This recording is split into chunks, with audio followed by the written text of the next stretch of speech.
साथियों नमस्कार। 29 जुलाई है आज की बात आपके साथ। आज प्रधानमंत्री नरेंद्र मोदी जी ने दिल्ली के भारत मंडपम, जिसका उद्घाटन अभी 4 या 5 दिन पहले किया था, और जो भारत का एक कन्वेंशन सेंटर है फॉर इंटरनेशनल कॉन्फ्रेंसेस, वहां पर जो पहला कार्यक्रम हुआ वो हुआ अखिल भारतीय शिक्षा समागम।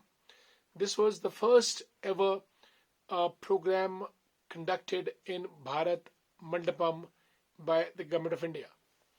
आज इस अवसर पर प्रधानमंत्री ने टीचर्स, एकेडमिशियंस, इंटेलेक्चुअल्स और सभी शिक्षाविदों को संबोधित करते हुए विकसित राष्ट्र का जो सपना 2047 तक पूरा करना है, उसका आधार शिक्षा होगा। और आज का ये कार्यक्रम जो हमारी न्यू एजुकेशन पॉलिसी 2020 की तीसरी वर्षगांठ के अवसर पर यह कार्यक्रम आयोजित किया था। दोस्तों, आपको मालूम है कि इससे पहले जो भारत की शिक्षा नीति थी वो 1986 में लॉन्च की गई थी। उसके बाद ये पहली मर्तबा है कि सरकार ने न्यू एजुकेशन पॉलिसी 2020 को लॉन्च किया है। प्रधानमंत्री ने संबोधन में कहा कि इस एजुकेशन पॉलिसी का मुख्य उद्देश्य है शिक्षा के क्षेत्र में समानता, equality of opportunities and equal education to all मुख्य मुद्दा रहेगा। इसके लिए एनसीईआरटी जो है वो समान सिलेबस स्कूलों के लिए तैयार कर रहा है। Equality of education will lead to equality of society. समान समाज समान शिक्षा से बनेगा। इस अवसर पर पीएम श्री योजना के तहत उन्होंने 630 करोड़ रुपए की किस्त देश के 6207 स्कूलों के लिए भी जारी की। प्रधानमंत्री ने कहा कि एनईपी न्यू एजुकेशन पॉलिसी के तहत 3 साल से बच्चा पढ़ना शुरू करेगा और तकरीबन हर स्कूल में एक समान सिलेबस जो एनसीईआरटी के द्वारा तैयार किया जाएगा वो पढ़ाया जाएगा।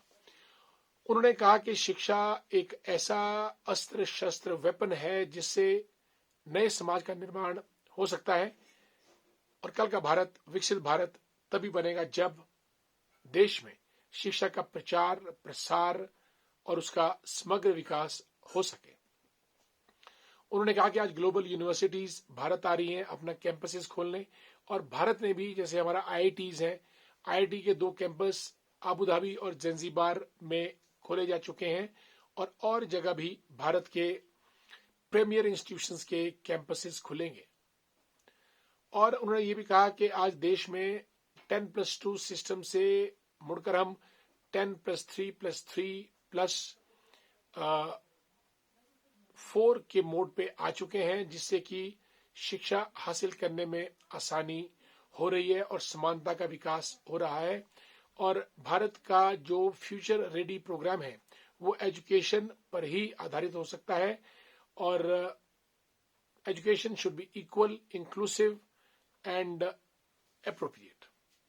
एक और मुख्य मुद्दा उन्होंने कहा कि जरूरी नहीं है कि आप इंग्लिश में ही बात करें। स्थानीय भाषाएं में, जैसे कि यूरोप के बहुत सारी कंट्रीज अपनी स्थानीय भाषा में ज्ञान विज्ञान का प्रसार करती है, ऐसा भारत में निकट भविष्य में होगा। और सिर्फ भाषा के आधार पे कि किसी को अगर इंग्लिश नहीं आती है, टैलेंट का उसका जो है वो संरक्षण नहीं किया जाना चाहिए, जबकि स्थानीय भाषा में कोई अगर संप्रेषण करता है तो वो भी उतना ही काबिल तारीफ होना चाहिए।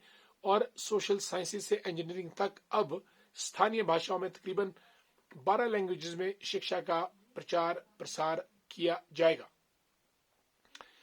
आज का ये अखिल भारतीय शिक्षा समागम 2 दिन तक चलेगा। बहुत यूनिक था। पूरे देश के शिक्षाविद इसमें पार्टिसिपेट कर रहे हैं, और खूबसूरत बात यह रही कि भारत मंडपम जो भारत का सबसे बड़ा कन्वेंशन सेंटर बना है और जहां G20 का अधिवेशन भी होगा, पहला कार्यक्रम वहां पे शिक्षा पे हुआ, और शिक्षा समाज को क्रांतिकारी रूप से परिवर्तित कर सकती है। आज की बात आपके साथ ही समाप्त। कल और फिर मुलाकात करेंगे। तब तक के लिए नमस्कार।